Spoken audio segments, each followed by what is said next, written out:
on peut considérer que la décision du président de la République de prolonger par décret l'état d'urgence jusqu'au 30 juin prochain est conforme à la Constitution, notamment à l'article 69 de la Constitution, parce que cet article prévoit effectivement la possibilité pour le président de la République de décréter l'état d'urgence,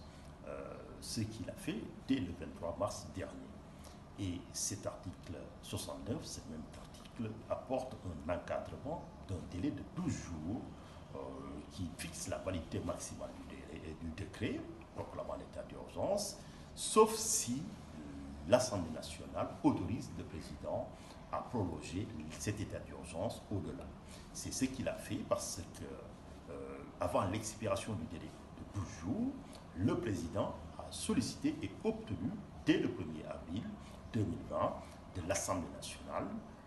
une loi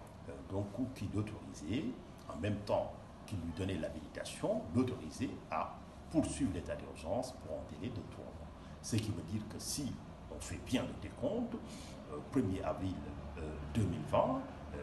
le délai de 3 mois expire le 1er juillet 2020. Donc, en prolongeant l'état d'urgence dans la limite maximale fixée par la loi qui l'autorisait, c'est-à-dire jusqu'au 30 juin, donc on peut considérer que jusqu'au 30 juin, on est dans le cadre du respect de la légalité. Maintenant, il faut préciser une chose, c'est que le président de la République est juge de l'opportunité de la modulation du délai, c'est-à-dire on lui a donné un délai maximum de 3 mois, il lui appartenait, selon les circonstances, selon l'appréciation qu'il faisait de la menace ou de la situation sécuritaire ou sanitaire,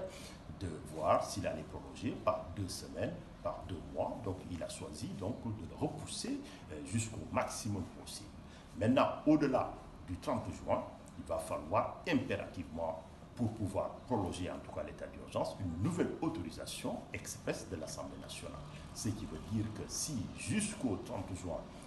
2020 à minuit, l'Assemblée nationale ne s'est pas réunie pour prolonger l'état d'urgence, on peut considérer que l'état d'urgence et le couvre-feu deviennent caducs. Et toutes les autres mesures subséquentes vont tomber d'elles-mêmes parce qu'il n'y a pas eu de renouvellement et c'est le retour à la légalité normale qui sera